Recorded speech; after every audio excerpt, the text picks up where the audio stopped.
Good afternoon, everyone. I'm Muzammil Hussain. I'm an assistant professor in the Department of Communication and Media at the University of Michigan. If you're joining us virtually for the webinar portion, we are at the Center for Middle East and North African Studies at the International Institute in the Weiser Building in Ann Arbor, Michigan. Welcome to the Semena's Colloquium. I'm going to get started today by doing some brief remarks and introductions to get everyone situated.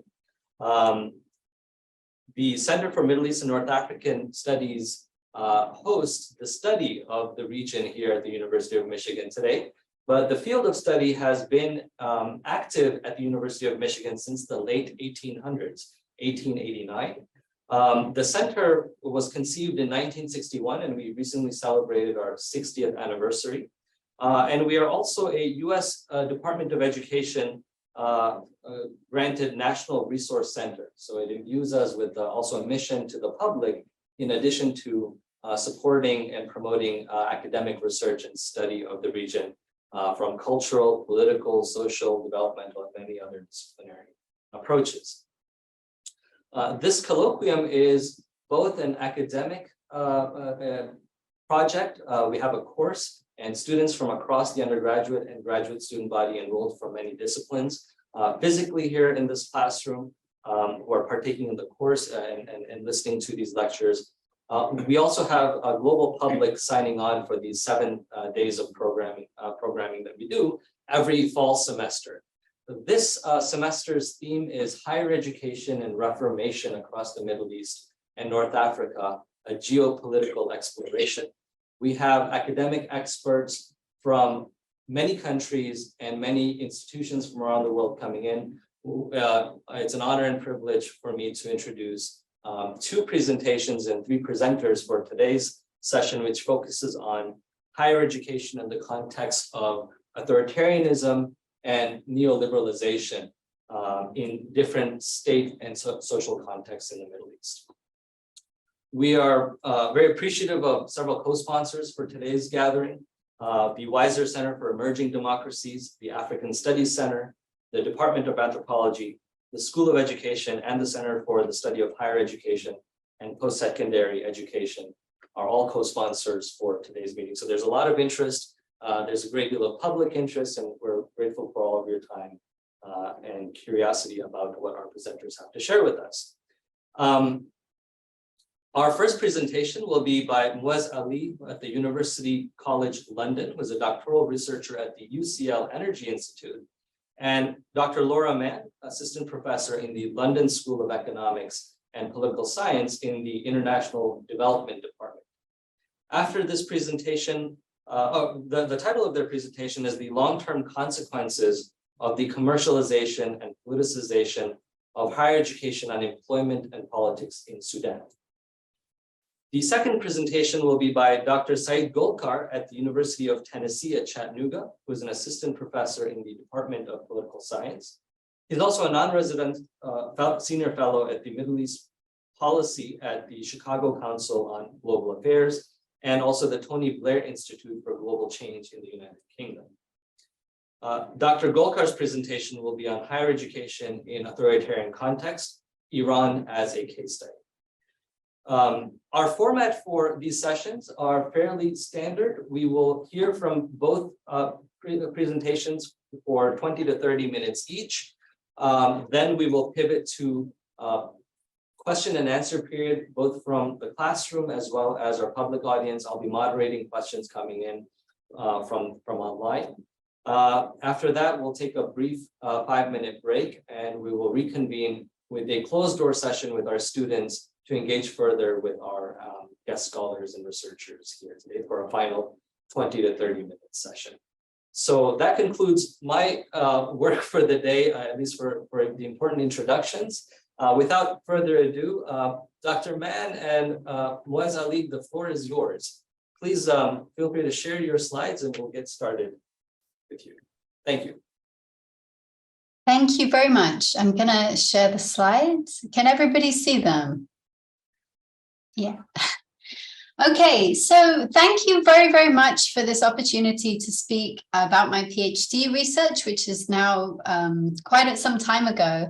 And it's been fun trying to connect my PhD work with a lot of more recent projects I've also been doing and sort of think about these issues over the long term and how my thinking has changed around them as well.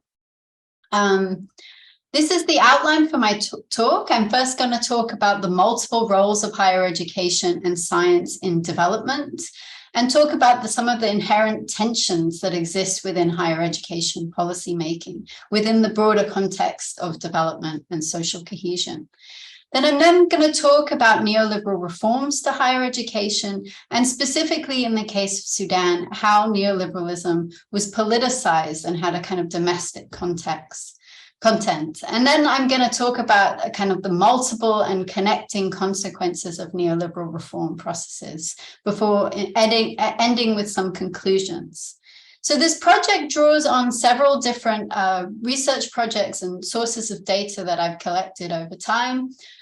Firstly, and the most of it will come from my doctoral fieldwork in Sudan between 2008 and 10. I carried out a 400-person survey about how graduates had found out about their jobs. This was based on Mark Granovetter's survey. And I also carried out 159 interviews with job seekers, HR managers, and academics and university administrators. So I'm going to also connect this fieldwork with much more recent work. So first of all, the work I've been doing with Muez at looking at the evolution of social policy over time periods and across political regimes in Sudan, and thinking about the kind of imaginative space for policy making and how some of the changes I'm going to talk about have shaped that today. And then in addition to that, I'm going to bring in a little bit of data from another recent project I've been doing, looking at data and development in Kenya and California, and specifically looking at some data I've collected about the absorption of data science and specifically bioinformatics skills within the economy. There's definitely a lot of parallels between the things that I found out in my doctoral fieldwork and this more current work about data science and skills absorption. So firstly, to set the scene, what are the roles of research in higher education and development? And as a development studies scholar, I tend to perhaps think too much about the kind of economic role of higher education. That higher education and research, first of all, creates technology for the economy, but also the production of skills. And I'm of the kind of development tradition that thinks development is about structural transformation, changing the kind of composition of the skills in the economy and repositioning the national economy within the global economy. So if you have more rare skills within the global economy, this changes the bargaining power, both of workers and governments when it comes to FDI. And it also allows you to squeeze more social benefits from investment. So higher education and research play this kind of integral role, both in kind of mobilizing agriculture, mobilizing resources into development through the application of science, but also in terms of shifting from kind of primary commodity dependence into these higher skilled activities and structural transformation. In addition to this kind of economic role, though, research and higher education play a kind of intellectual and imaginative role in development. The ability to kind of measure and make sense of the economy and nation, capturing data both about the kind of material and physical structure of society and the economy, but also gathering data about the kind of opinions and priorities of the nation, and then conceiving appropriate kind of solutions to national problems, okay? So kind of thinking about a shared vision of development and the role of the kind of network between the state, civil society, and a kind of intellectual class. The last kind of role I think that research and higher education play in development is a social and political role. Higher education is a very powerful engine of economic and political power And it's also a class project through which a very small number of citizens privately benefit. And I think when you're thinking about higher education, you have to keep that in mind. And it's something that I grapple with in all my research projects. Nevertheless, higher education can play a kind of unifying role in terms of balancing the index, so at least the elite is regionally or socially representative, but also in the way that higher education feeds into broader policy making as well as curriculum development.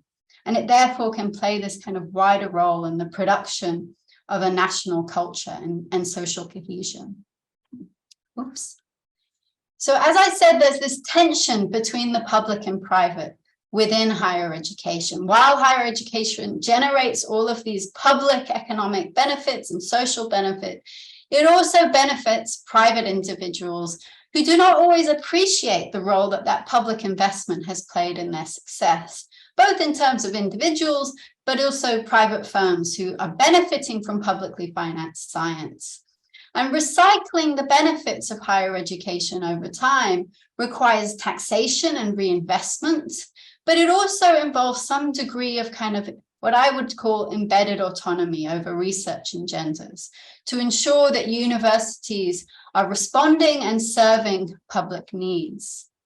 And this social political challenge of managing higher education for development is complicated and difficult when economic and social investment has been racialized or concentrated in regional clusters, creating identity-based conceptions of productive and unproductive segments and deserving and undeserving groups. And or when private or external actors can kind of capture research and extrovert it to their interests. So in the US case, there's been a lot of research talking about the kind of privatization of public investment, the decoupling of land-grant universities from public purposes, but also in the context of many low and middle income countries, the kind of donor-led capture or prioritize of research agendas. So how does neoliberalism kind of reshape this kind of public and private balancing act within higher education? I know many of in the room will kind of be aware of neoliberalism, but I'm just going to provide a little overview of the kind of context. So in the late 70s and early 80s, many countries found themselves in an economic crisis caused by the combination of accumulating a lot of debt from large-scale investments, declining terms of trade for their exports, as well as a hike in interest rates from the US, which pushed many of African countries and other developing countries into debt. And in return for debt relief, many countries were forced to undergo structural adjustment, which meant liberalizing interest and exchange rates, removing tariffs, and the abandonment of industrial and interventionist policies within the economy. Something that we have to bear in mind and remember is that the kind of justification for structural adjustment wasn't just made on economic grounds. It was also made on a kind of social or equity grounds, with the proponents saying that industrial policy was benefiting elite and urban groups disproportionately, and that rural poor people were financing this public investment through the interventions in the economy. So both industrial policies were kind of subject to this critique, but also social services, including education.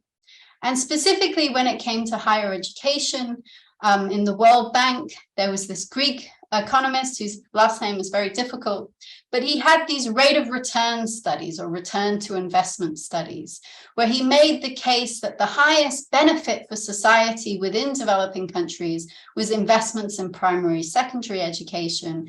And he argued that higher education was largely benefiting graduates themselves.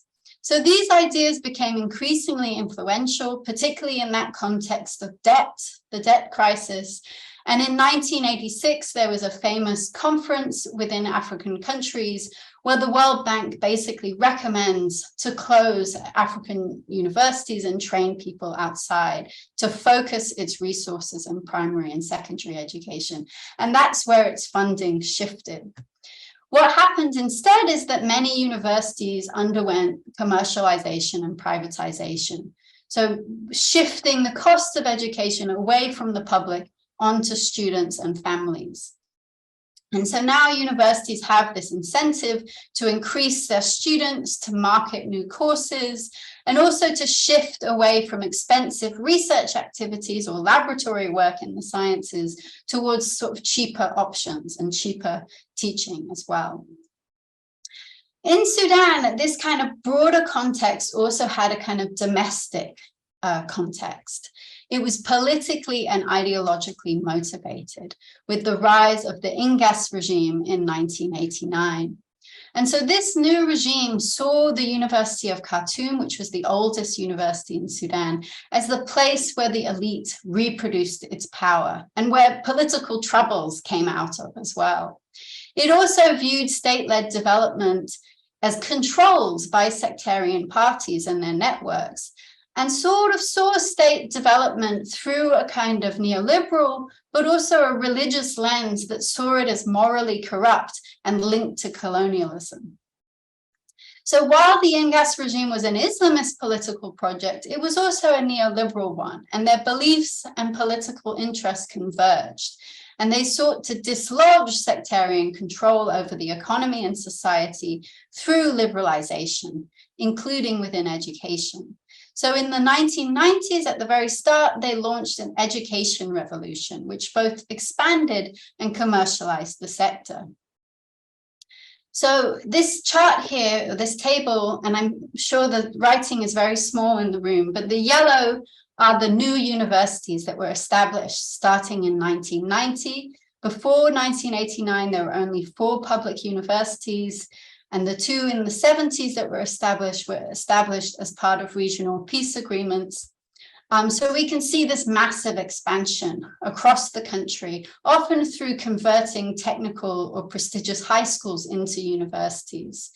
Within universities, there were big increases in student numbers. There's also liberalization and commercialization, so private providers also entered the sector.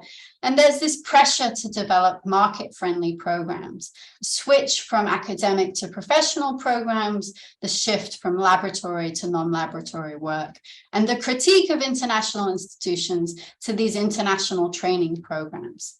There's also a shift from English to Arabic and an elevation of Islamic studies as well. And finally, across the civil service, there was tamkeen or empowerment, the replacing of key administrators with people who were loyal to this new regime. So what were the impacts of this reform process? And the first thing is to say that it really damaged the educational quality and the ability of university lecturers and staff to maintain standards, both in terms of teaching and research. And so when I did my field work, people told me things like, I feel that there's a falsification going on and I'm working in a pretend university giving out false qualifications. However, there were key areas that were protected from this expansion and commercialization, notably petroleum engineering. At the time, an oil boom was going on, so that's not a coincidence. So in the University of Khartoum, the geology and the petroleum engineering was really restricted, its intake, small numbers of students, and a partnership was formed with Petronas University in Malaysia to organize good work experience for these students. More broadly, the Ingas regime built partnerships with Malaysian universities to train civil servants as well. So there was a kind of effort to use international training and research centers to kind of protect strategic and important parts of the economy and civil service from the kind of damage that had been done at home. This is where my PhD really focused on, that this expansion made it very difficult for HR managers to trust educational qualifications and dissuaded them from making public advertisements because they would get thousands and thousands of applicants and they didn't want to sift through all of these applications. And so they increasingly stopped advertising and used social contacts for spreading job information. So job selection became much more personal and a bit more arbitrary, as the people employed weren't necessarily the ones qualified, they were just the people who were known through these networks. So to give you some indication, these are some data from my survey. On the left, it shows the source of information about your job. And the black is personal contacts, and the dark gray is a direct application, so perhaps a government scheme, and gray is a kind of newspaper or internet, a public source of information. And on the right, the very dark black and the dark gray is a very strong social tie. So of the people who found out about their job from a social contact, these are people they knew very well. Whereas the white and the gray are people who they saw much less frequently. So what these charts show is how important social contacts were getting to the job search, both when you look at age, but also if you looked at the date of employment. And within that, it's very strong social ties who are sources of information about jobs. So this is very different from Granovetter's study of the strength of weak ties. Job information is now flowing through private and through close ties. Interestingly, HR managers were also trying to use international experience as a filter. Sudanese who had worked or studied abroad. And one way they did this was to use the internet, which for whatever reason, this was in 2008 and 10, people who were using the internet were much more likely to have had this international experience. So the internet, rather than being widening access, was actually narrowing information about jobs to specific groups who were perceived as being sort of better qualified for jobs.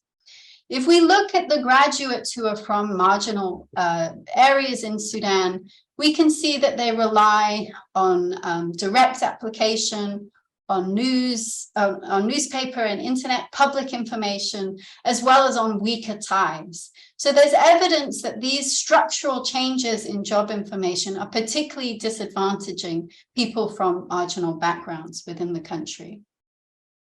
And this flowed into kind of perceptions of ethnic and racial discrimination. So I asked people, how much do you agree with the statement, anyone can get a job if he tries hard enough? And the vast majority said strongly agree or somewhat agree. The glaring exception were people from Darfur, Eastern Sudan, and the South. This was before independence, who selected strongly disagree and gave these kinds of explanations. No, color and where you come from strongly affect your chances, not your qualifications. So we can see how there is a very strong perceptions of discrimination, and it's kind of understandable when you think about how the job search has changed. My survey also revealed that women were also potentially disadvantaged by these changes. They rely more on male contacts for sources of information. And on the right, the red is family members. So they're quite reliant on family members for information about jobs, whereas their male counterparts have a much wider diversity of people to give them information about jobs. So the other thing that this expansion and commercialization did was made it difficult for HR managers both to find qualified people and to coordinate skills, demand and supply. So despite the fact there was this big expansion in people who were graduating from university, HR managers were struggling to find qualified people. And this meant they had to import expertise from abroad, which was very, very expensive. So they were very exasperated by the fact that there were all this graduate unemployment and they still couldn't find qualified Sudanese people to work. And, you know, this quote down below is from an HR manager who was very kind of dedicated to try to coordinate skills development within Sudan, but she felt every time she tried to build a kind of coordinating body, people left the country or changed jobs, and it was very hard for her to figure out how we could solve this problem of skills mismatch within the economy. The third thing, and this is where I'm going to pivot a little bit to talk about some of my recent research in Kenya, is that scientific careers and what people studying these kind of science topics like pharmacy or engineering, they were increasingly oriented towards international actors in a way that was arguably detaching science from domestic economic transformation. So here is this research project I've done looking at the absorption of bioinformatics skills in some Kenyan universities and from Californian universities. They're all kind of graduating with bioinformatics degrees. And we're looking at where they get absorbed within the economy. And what we found is that the Californian graduates were getting absorbed into the private sector, which is the blue. And very few of them were going to work in publicly oriented research centers. Whereas if you look at the Kenyan side on the right, we see much fewer going into the private sector, and quite a number are going into public research centers, and the light green is international research centers. These are ones around the UN, for example. And many are going into university for further studies, and the purple is that they're unemployed or there's no job listed. Okay, so we see very different employment structures, and we don't see a lot of evidence that the skills that people are learning are being absorbed within the economy. Sorry. So when we look just at the private sector in Kenya, what do we find in terms of the job titles that people have? It's a lot of evidence. Just a quick check, we're at 21 minutes. Okay, thank you very much. So when we look at the private employed people in Kenya, we find that they're largely in sales roles. And a lot of them are working for multinational firms as sales representatives. And this is exactly the kinds of things that I heard from graduates of pharmacy and engineering in Sudan as well, that they'd learned all of these skills in their university and they ended up working in a sales position. So they weren't using that science, and they were very frustrated by this. Whereas if we look at the Californian privately employed graduates, we see a lot of evidence that they're doing science and that they're using those skills. Many of the Kenyan graduates in my sample went on to PhDs and all over the world. Okay, so the skills, this suggests that the skills that they're learning are good skills and that people can, hold their weight in international research environments. They're just having to go abroad in order to continue their further studies. So overall, those who use their skill within the home country are largely working in these quite donor-driven international research centers where the agenda is arguably pro-poor, but not necessarily pro-transformation. And what I mean by that is the vision is kind of developing ways of using technological solutions from outside of Kenya to reduce poverty rather than developing domestic commercial technology. Those who pursue doctoral studies are largely going abroad, and those who work in the private sector within the home country are largely working in these sales roles where they don't have much opportunity to use their science. So we see one of the impacts of liberalization within the university system is this reorientation of the research agenda to kind of foreign interests, we might say. So here I'm going to hand over to Muez. I hope this is there. Thank you, Laura. Can you guys hear me?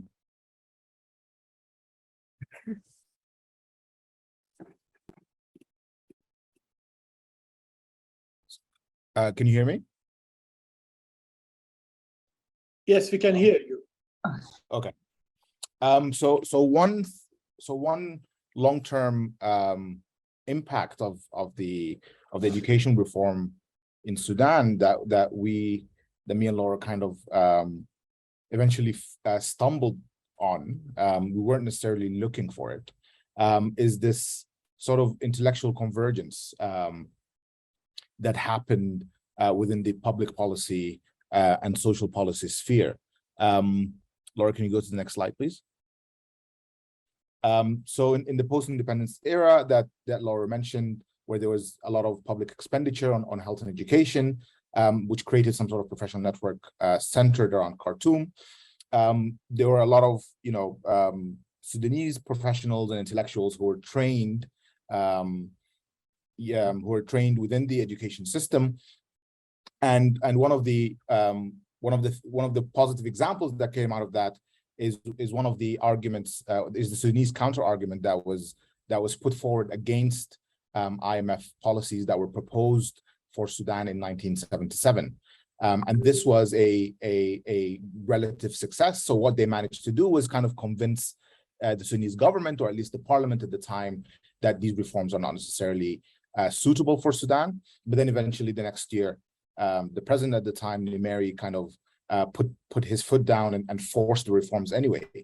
But this changed once the Islamic education revolution took hold in the 1990s, and the expansion of higher education kind of fractured these professional elite networks. You no longer had people kind of associated only with the University of Khartoum taking on high government positions or academic jobs in the big universities in the center.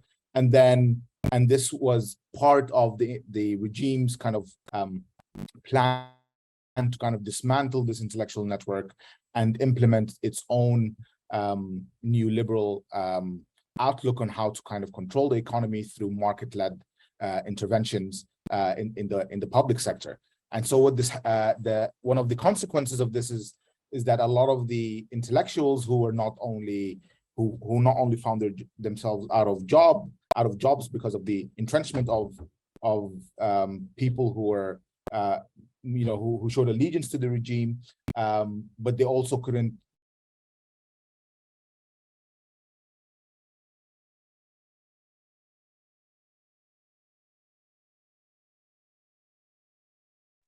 I have a feeling that Muez's internet connection might have gone. It's yes. Hopefully, it'll catch on soon. I mean, I could continue. I don't know. We have 3.5 minutes, Laura. So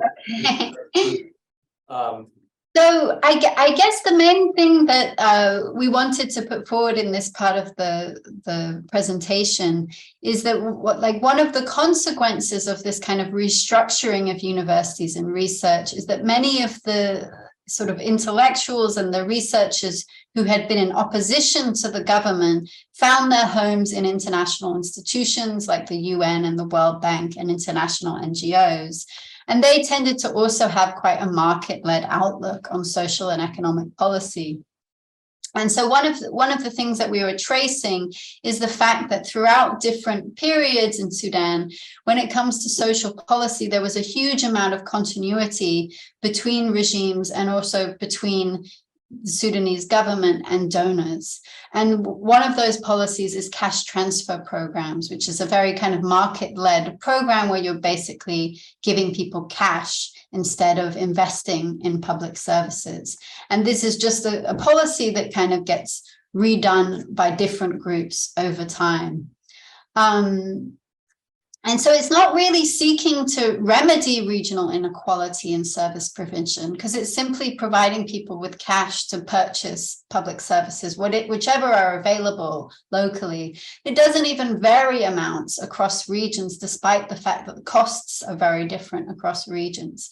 So we have this kind of curious intellectual consensus around cash transfers, which are very much kind of disconnected from the kind of popular demands that people were making during the revolution about new kinds of policy making. So Muez and I have a paper where we kind of talk about how this long history in terms of what happened to the intellectual networks in Sudan has created this kind of situation where people have the same policy ideas and they're kind of disconnected from popular demands and needs. So in conclusion, just want to say, first of all, that higher education and research have these great potential for economic and social development, but they're heavily political, the management of them, both in terms of that public and private cleavage, as well as domestic ideologies and interests, and particularly in countries that are dependent on external finance or conditionalities, they're also very vulnerable to international pressures. And in Sudan, reform of higher education wasn't just neoliberal or Islamist or authoritarian, but these things were entwined with each other. And the end result of that is a very challenging environment to manage higher education for developmental policy making. And we've been thinking about taking the concept of embedded autonomy, which Peter Evans used to describe about the politics of industrial policy, as thinking about higher education policy. How do we strategize around building autonomy over research and skills that's autonomous from domestic predation, but also from international influences as well? We also hope that our presentation has shown how donor influence can simultaneously be pro-poor and in some ways anti-developmental if it's extroverted to international priorities and interests and kind of disconnected from both kind of popular sovereignty as well as the kind of long-term aim of transformative development and use of science for domestic commercial development. So I think I'll end there, and I'm sorry that I took over. No, I'm sorry. That was very well balanced. We are at 30 minutes and 30 seconds, so we'll stop here, and I'll conclude this portion by thanking both of you for sharing such a empirically complex, deep and broad study. I look forward to the Q&A portion where we can ask and understand more about the process of the study and what you have coming next. Thank you very much. We will now pivot to the question and answer period.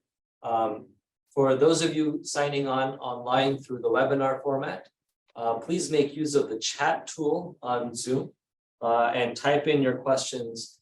And as the discussion unfolds, I will be glad to moderate and bring in those questions and pose them to our two presentations.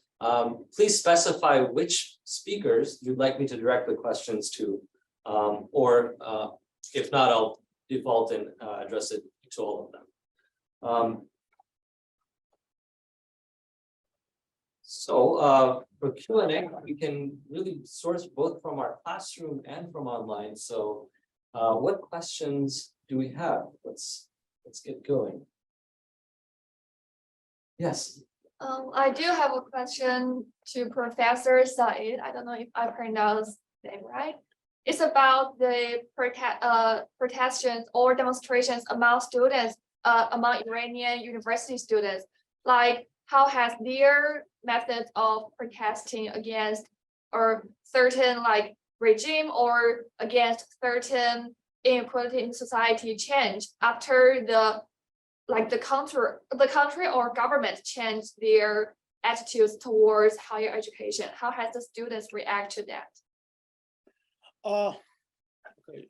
Can I go? Yes, please. You know, if you study the 1979 to now, in the first decade of the after the revolution, we have about 8 years war with Iran and Iraq, and at that time, the Islamic Republic is a very popular regime. To be honest, 1979 was a popular revolution against the monarchies, and the regime was very, very popular among of the most part of the Iranian societies. So at that time, the regime was very easily control the universities, get rid of all of these, critical student and professor. Most of them immigrate to the West, or if they stay in the countries, they actually did something else. The university in general was very aligned with the Islamic Republic. But gradually, from the second decade after the revolution, when the regime started to open up, the admitting more students, creating more the universities, and at the same time ease the ideological pressure over the societies, the universities start to protest in many cases. In 1999, it was the first mass protest by the Iranian universities against of the Islamic Republic.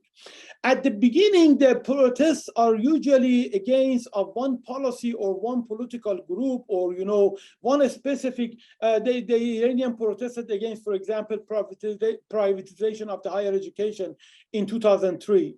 when they started to introduce the tuition and the share of the free education decreased. But right now in 2022, most of the protests at the Iranian universities are mostly against the entire regime, not against of the hardliner or against of the one specific policies. Against, if they are able to protest, they are coming out. But even if they, during the time that the regime are repressing, we are talking about one of the most ruthless authoritarian regime. To clarify that, in 2019 protests in Iran, Islamic Republic killed between 300 to 1,500 people in 2 days. Only in 2 days. I want to make sure that clear. We are not talking about any form of, the ordinary authoritarian regime. Turkey is authoritarian regime, China is authoritarian regime, Russia is authoritarian regime, but still we are talking about one of the most ruthless one. Even in this atmosphere, you can see a lot of form of defiance. Taking off your hijab in Islamic Republic can actually send to the prison for about 10 years. If this is a sign of the public defiance. There are people, there are girls in a prison for 20 years of promoting, taking off the hijab. So defiance in terms of the social lifestyle is part of the defiance of the regime. But since Mahsa Amini has passed away 1 month ago, almost every day we have the protests in different campuses around the countries, in different provinces, and all of the slogans are against of changing the regime.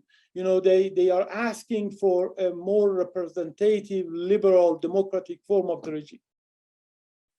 Thank you, Saeid. Other questions? Yes. Go ahead. This could be for either one of you, as you both touched on the concept of authoritarianism. For me, one of the hallmarks in higher education specifically is the exchange of ideas between students and professors among universities globally and within a country. And so how have you seen authoritarianism change the ability for that to happen? And if it still happens, how do these governments and regimes control the process of thought that is exchanged? Because I feel like that would be harder than controlling your own professors, but controlling the thought in the age of the internet, and that, how does that work? Laura, could you please go first? I mean, it's a good and challenging question. I would say that in my experience, and this was in 2008 to 10, that it was quite hard for people, for academics who were in the social sciences, let's say, to kind of on the one hand maintain kind of a quality of education and to maintain that kind of freedom in some way. They were under pressures in terms of tamkeen, but also in terms of resources. But I also met very many people who had created these little spaces for students, having a private library where, if you look at the main libraries and the lack of resources, they're missing a lot of books. It's not necessarily a good environment. So professors would kind of have their own libraries that they would allow students maybe to borrow books from. So I think that there is kind of the people who stay in an environment with dwindling resources and political repression are very committed to their students, because for many academics who publish a lot, they can go elsewhere in the world. And so I think in some ways, the people who are left over, some of them are these kind of precious human beings who have really tried to create these spaces for their students. I don't know if Muez wants to add anything there. I mean, this wasn't really the focus of my research, but I kind of observed that during my field work. I mean, I think in Sudan, there is some anecdotal evidence where you see within the way it has evolved within the authoritarian context of the Enghaz regime, is that it depends on the field of study. So the social sciences have found it very difficult to kind of maintain the same level of research that they did before the onset of the Inqaz regime. And during the Inqaz regime, they were targeted by the government. They didn't want people to study social sciences, whereas medicine and engineering weren't. They were affected negatively as well, but not as much. And within engineering specifically, fields like electrical and electronic engineering, where access to resources online is much better than it is, for the social sciences. So I think it depends on the field of study, but I agree with Laura that you kind of need, you kind of rely eventually on people taking on the initiative themselves to maintain the same level of access to knowledge for their students that they had if they studied under more democratic regimes when the resources were available to them. If I want to add something to this question, especially in case of Islamic Republic of Iran and the issue of ICT, first we have to identify that this authoritarian regime usually have much more tolerable behavior toward the hard science and pure science. They need that somebody who build the missiles, or I don't know, to build a new medication for the disease.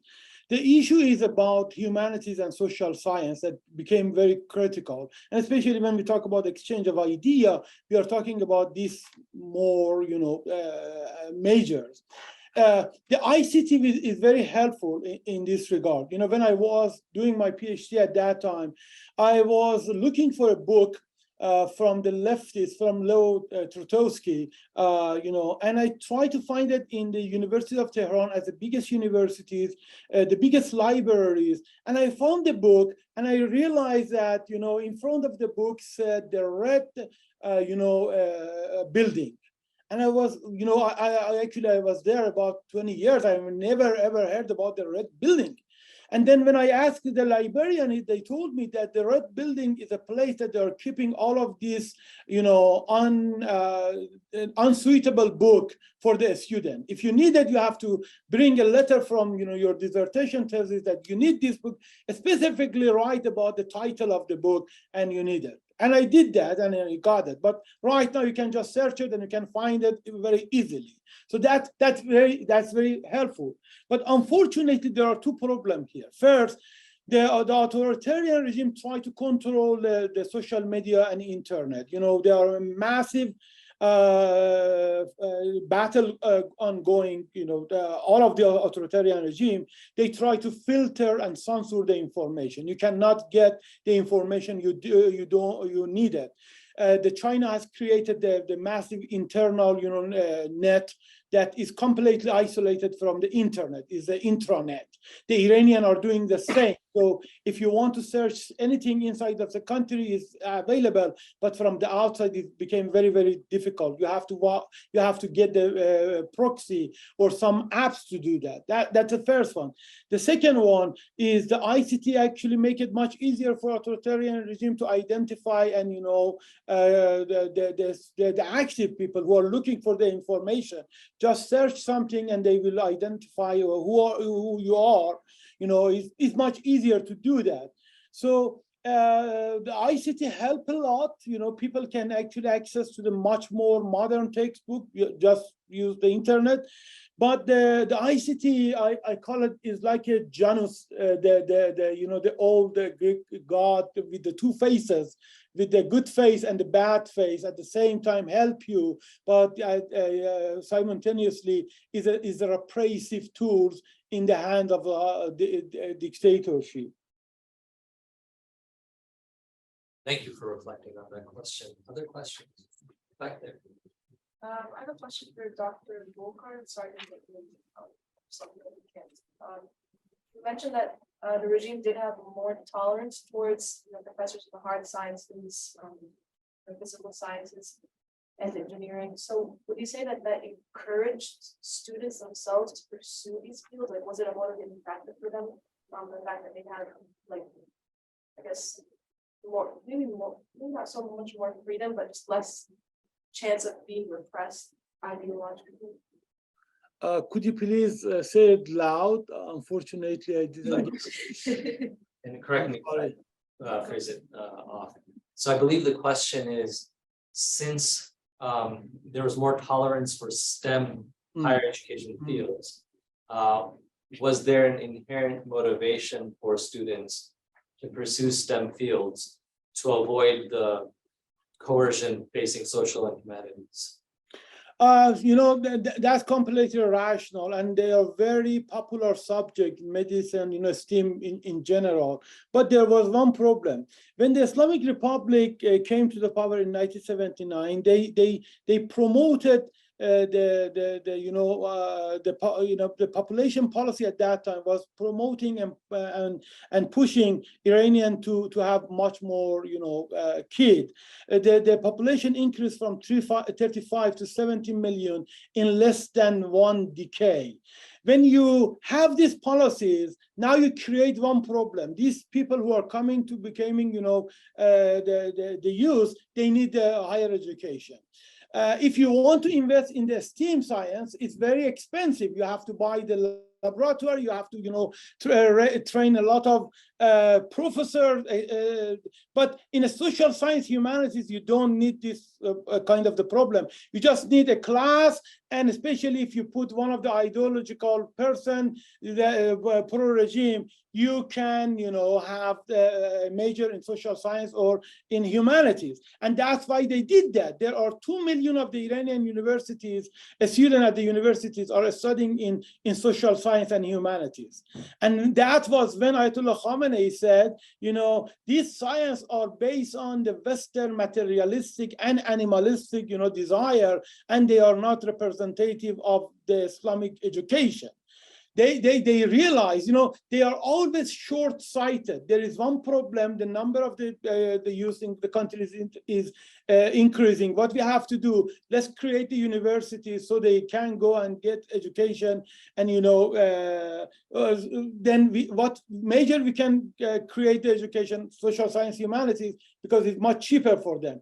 But at the same time, we are creating a problem because they are going to the universities, they are reading, they are exchanging the idea, they are coming, learning about all of this critical thinking, and then they are asking you why we are living in this situation. But a STEM major in Iran, not only the politically, it's much better to go there. Socially, the Iranian families prefer their children to studies in medical schools and STEM.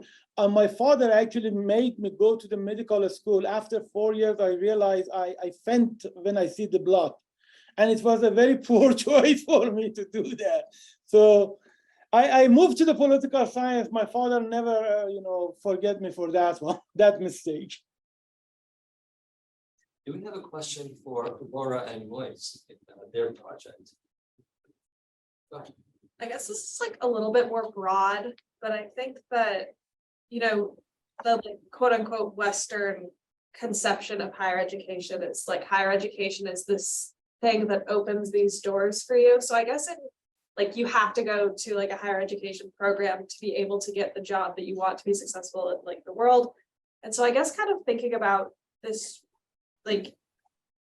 system of patronage and clientelism, is that a door that's closed to you in Sudan unless you decide to pursue higher education, or is it is that part of the bargain of higher education?